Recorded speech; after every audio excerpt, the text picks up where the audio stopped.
Ayomide here, and you already know what time it is. We're back for another episode of the World Without People podcast. More voices, more real stories, and even deeper conversations that challenge the way we see the world. This season, we're peeling back even more layers, exploring life, love, purpose, and the beautiful complexities of the human experience. New guests, fresh perspectives, and of course, the same unfiltered, soul stirring energy you love. So, whether you've been rocking with us since day one or you're just joining the adventure, welcome. Grab your favorite drink, settle in, and let's keep the conversation going one unforgettable story at a time.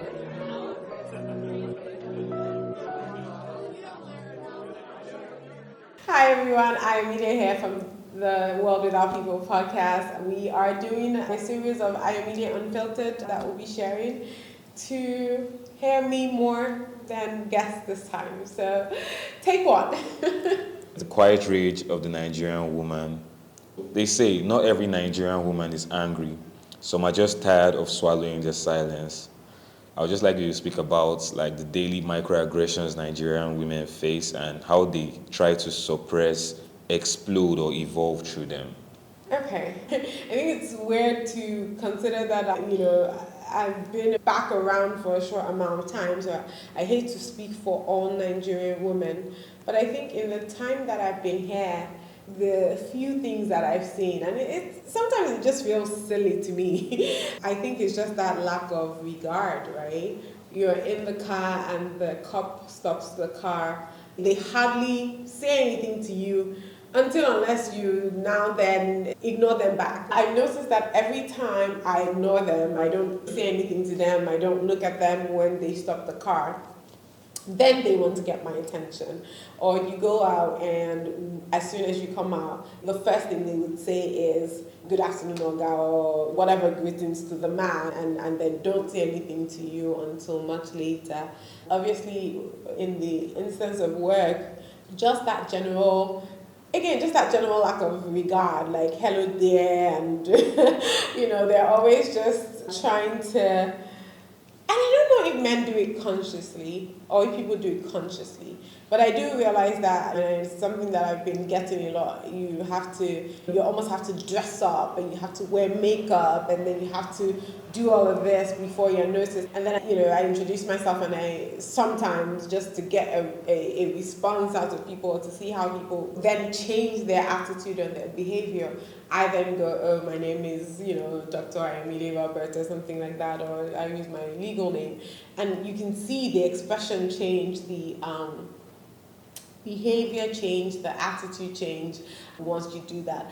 So again, like I said, I don't really want to speak for a lot of women, but I think it's not just in Nigeria, if that makes sense. It's all over the world.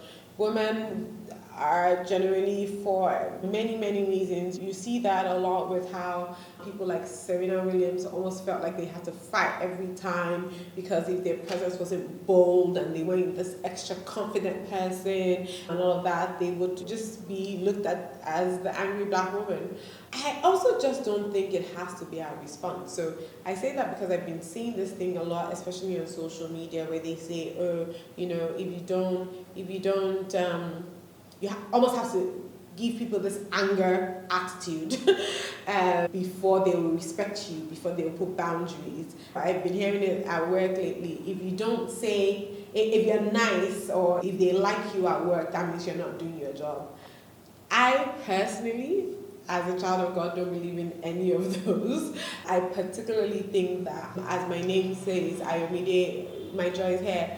I'm to bring joy, I'm to bring light to every environment that I go. So I don't let the way they look at me determine how I react. Sometimes you have to put your foot down, right? Sometimes you almost kind of let them know who you're about, where you're from, who your father is. So you can sometimes have to do that. But I think it has to have gotten to the point where a total disrespect, right? Of total stupidity, right? Because otherwise, I just don't feel the need I don't have to be someone else. My presence is light, my presence is fun, is joyful, it's that kind of thing. And I come knowing what I am about. I know who I am, I know what I bring to the table, I know what I do. And I'm also the kind of person who generally I come in and I will take ownership. It's not my business, but I will act like it's my business, because anything that I'm doing, I want to do excellently. I think if we have that approach, it's not going to be easy. I don't want to take that into, you know how people will hiss at a woman, or what's that thing that they do at women, or, want to talk about your body, or want to, I don't think you're ever going to get away from that. I just don't think you have to respond. I don't know if this is helpful for people, but I think we put too much influence on how other people behave. The most important thing is how you as an individual behave. It will also, I think, determine how people behave to you. And I've seen that a lot lately since I've been here. For the longest time, I wasn't working in a physical location. I've been working remote for so long that I've noticed that now that I'm in a place where I'm going to constantly, it has been my approach that has determined how people receive me, react to me, even have to, be better about themselves, honestly. Yeah. What are some of the things you feel or you think that Nigerian men might never notice that Nigerian women actually go through on a daily basis? I mean, Nigeria is one of the few places that, as a woman now, if I wanted to do anything related to my medical, because I'm married, I need my husband's permission. That's crazy. That's absolutely crazy. So yes, that is unique to Nigeria, unique to the country that I know, and I know Nigeria and America. So that's one, for example, if I just even things around banking. I remember when we were trying to get me on my husband's account. I can't even remember what they said it was that we had to do, but it definitely was something where it was like, are you guys kidding me? If I didn't have this, imagine if my dad was dead, I won't have access to this because I'm a woman. So yes, there are some things that are unique in that sense. There's something else I'm particularly trying to remember. Hey everyone, if you're enjoying the podcast, please don't forget to hit the subscribe, like, or share button. Whether you're on Spotify, Apple, Amazon, or YouTube, your support helps us to reach more people. Stay tuned for more amazing conversations, and thank you for being a part of our community. I used to know for the longest time that if you wanted to get a house as a single lady in Nigeria, it's impossible because, you're basically trying to be a hoe by living by yourself. That is the most ridiculous thing that I've heard, especially as someone who then, by the time I was 19 or 20, I'd been living by myself. So, and I think I've said this before, it's part of the reason why I did not fully move to Nigeria probably a long time ago. Because I didn't finish my PhD until 2020, that was what delayed me. But as soon as I finished, I was here. I came into the country 2020, started looking for a job. But I have had to live with my mom, or live with my brother, or live with my dad, to have been able to, which for me, again, I'm 30, when 2020, 35, 30, I've 20 years, I've been living by myself. Excuse me, what are you talking about? Like, no. So there's a difficulty in that. I think there's difficulty in moving around, like my husband was saying with transportation, right? In the last episode, when you as a woman have to navigate the road by yourself, it's a lot difficult. Travel by yourself, right? It's a lot difficult. Whereas in America, I could get in my car and go literally 10 hours, 16 hours, nothing. Like, not to say that again, there are places in America too that I would avoid. Like, absolutely on that journey, I wouldn't want to do it alone. But the difference between being able to get help, right, on the road versus here. So there are some things, but I think that's what I'm saying. It is not unique. It is not necessarily unique to Nigeria, right? It is unique to Nigerian climate in that it is worse, maybe. But like I said, I remember very well, I was driving to Canada, and I got to this part of, I think I was still in America, but I got to this part of America where as a black female, I was just praying, and I needed to buy gas. I was just praying to God, like, God, please, I beg you in the name. This is one of those places where they take you, nobody will find you. It's not even, we've seen these stories. We always act like we don't really see these stories. You watch a good Nigerian crime, I said Nigerian, American, or even British crime movie, and you see how, this is a family man. The man had, like, one of the shows I was watching, and it's not like far-fetched because we've seen the documentaries of this. You have a husband who has a family, he has a wife and daughter, and is going out there and murdering women.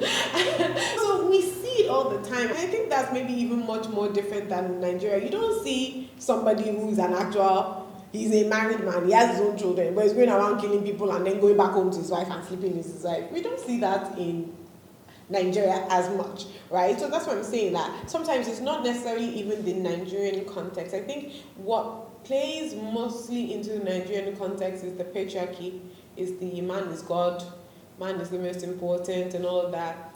I remember, and I think I mentioned this to my dad the other day, I remember when he came on the episode and he's saying, this was during my introduction, he's like, men are now doing the guinea and the makeup and the women are the one in banks, exactly, are leading banks and everything. So you can almost see that, again, the world is changing. It's not necessarily, Nigeria is changing in that sense, where we're getting to where we need to get to. But are we getting to it with difficulty? Yes, but it's in almost every country. There's many countries where women are still the 1%, the 2%, the 3%. In many conferences or places that I go, I'm still the only black woman. Yeah, in my team, I'm the only black woman at NYU. So, my core team, I guess I should say, bigger team has this thing. But you see it differently in different pockets of the states. Some states have it more than others and things like that. There's almost always that one token. So it happens. I remember there was something going on social media about how they didn't put I'm probably not saying her name right, but she's the one who had been helping the British team get their goals, get their, and then the royal family is going to put up a picture and she's not there. You can't tell she's off the bench most of the time, but it doesn't matter because in their mind it's like, you have the one black person who's been helping your team and you don't portray her. But I'm just saying that we're still in a society where, across the world, where women are still having to fight. We're still trying to gain. And I just don't think we do it by fighting, if that makes sense, or by being, you do it by being you. If that's your personality, then that's fine. What's her name? The badass boss, I forget her name. She's this big woman who's worked in all the industries, in marketing and everything. She's well known, she's written a lot of books. I mean, she is a boss. And she goes with that boss attitude, and that's her personality.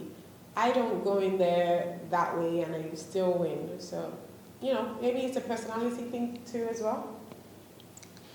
Do you think women actually suppress their frustrations just to keep the peace, or are more women starting to speak up?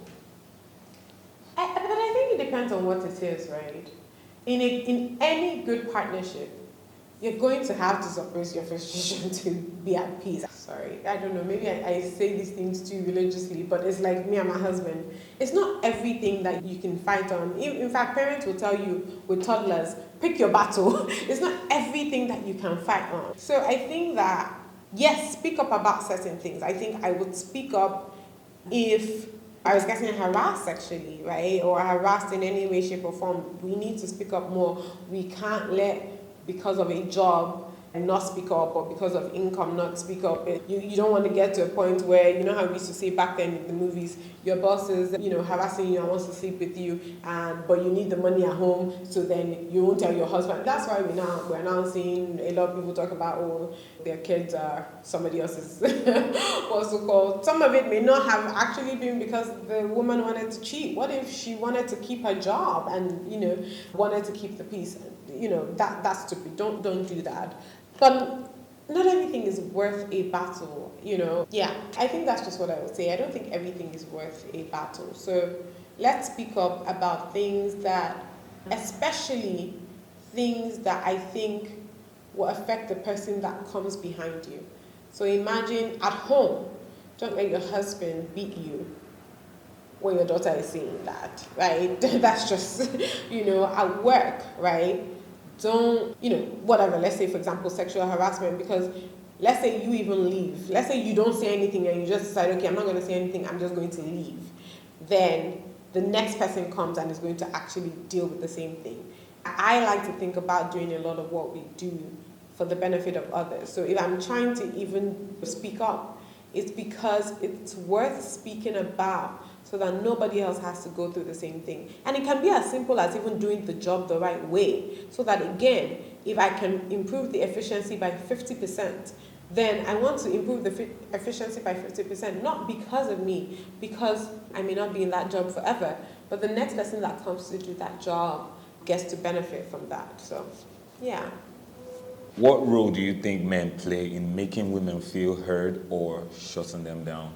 Oh, a big role. A very big role, right? It's like me telling my husband that somebody's talking to me some kind of way at work, and then he's not saying anything, and it's like, oh, this is how men are, and men can't handle two things at the same time, so you're trying to give me a solution to deal with the man, as opposed to, like, okay, this guy is doing the wrong thing, this is what you need to do to deal with, to have him change his ways, right? So I think a big role, particularly talking to each other, right? And I think that's something that men need to do more of. I think, like, women, we always like, oh, sister to sister, let's talk. Men don't do a lot of that bro to bro. This is what you should be doing. This is what you need to, like, you can't keep doing this, as men, we need to change. So I think that a big role. Society needs men as much as it needs women. You play your part, we play our part.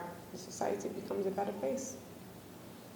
How can husbands, fathers, brothers, and even friends create spaces for women to exist without judgment? I mean, one, don't just judge. But I also think it's too, like, again, correcting each other almost immediately too, right? You see somebody doing the wrong thing, you see another man, and it's always easier to do to children. But let me give you an example. I'm overhearing a conversation, and the man is talking about how he's pretty much staying in another house, and the woman doesn't know. Granted, it sounded like he wasn't married to this particular woman, but the woman doesn't know, so he doesn't enter trouble. So sometimes he just goes home just so, goes to her, basically, so he doesn't enter trouble. So that's why he wanted to buy this particular meal that he was buying for her. And he's talking to a bunch of two men that talk about, that prior to now had mentioned about how, they love their wife, they love their kids or whatever. And they didn't instantly correct him. They just laughed and they kept it moving. And these are business partners, right? So it's like seeing a lot of people who are angst about the whole CEO astronomer thing, where everybody's like, oh, that's his personal business, But you saw that a lot of the retort was like, oh, but if he's this disloyal at work, personally, right, that means he doesn't have integrity at work. And I think that's very important, because a lot of people don't realize that they can't compartmentalize their lives. You don't have integrity in this area, you think you want to have integrity in this area. It doesn't work like that. Again, it's like I'm saying, the person who's living at home with his wife and kids while murdering people and telling you that he's a good person. You're not a good person just because you took care of your family, right? That was part of what you were supposed to do, but you were also not supposed to kill people. So I think for me, the way I see it, men need to correct each other. And they need to correct each other in love. They need to correct immediately. They need to teach where they have the opportunity.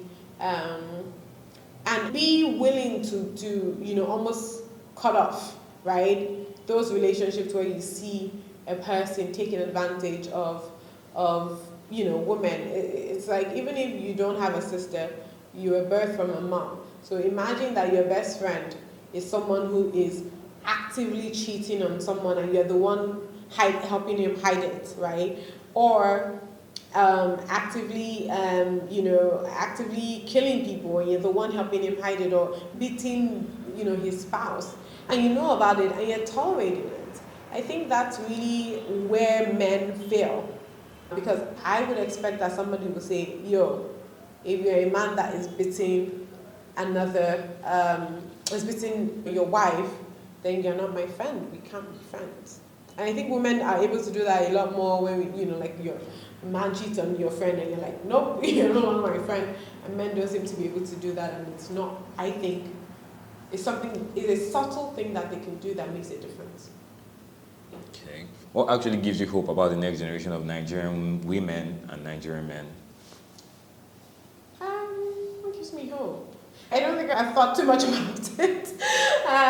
But now that I think about it, now that I'm thinking about it, I think that I'm seeing a lot of creativity and unity and a lot of God, a revival of some sort in the country. And I think that we're going to be okay. I think we're going to be okay. So if you could tell Nigerian men one thing about truly supporting women, what would it be?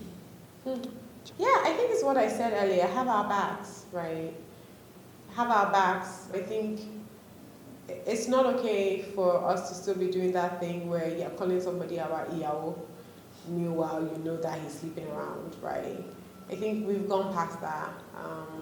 I think we've gone past the you tolerating, like I said, the bad behavior that your friend is doing. I remember hearing some story about a girl being upset that her husband would bring somebody else's, would have his best friend or, one of the best men come with another girl. So it's like, you knew, we as a couple, we know this to be the girlfriend of this guy. And then he comes to my wedding with another girl. And whether she didn't want to marry or she wanted him out of the, of the bridal party or whatever, immediately. And, there was this whole conversation about how, because she stood her ground, about how, that was nonsense, was her own, she should have just focused on her marriage and all of that. And I'm saying it should never even have been a question, because the man should have said, this is not right, I don't want this, especially on my day of joy, right? Because then the woman is always going to look back on that story and be able to see it and be like, can you imagine? And I wouldn't even want that to be a conversation on my wedding. So, but it doesn't have to be. It shouldn't have come from the woman. It should have come from the man. Is what I'm trying to say. And that's not just in relationships with women, but it's also at work, right? You're seeing somebody harass me at work. Don't just take it lightly. And I think have our backs. Or sometimes being a Nigerian woman feels like performing strength for survival. Yes, maybe the quiet rage will end soon when women don't have to scream to be heard. I don't know that that's ever going to happen. I'm not sure that I'm being about it. Like I said, if I'm still seeing that in other countries that are older, 400 years, as 60 years, let's just say, or 65 years, we're still in an infant this thing. Are we ever going to see that? And part of it is just because, obviously, our religion, in every, like both Christianity and Islam, as far as I understand it, right, have these things that has been said and been used by men to continue to oppress women, right? So that's always going to be. Another generation is going to come, going to read the same thing and interpret it most likely the same way, so it's not like, unless God comes, right, there's always going to be that train of thought, right?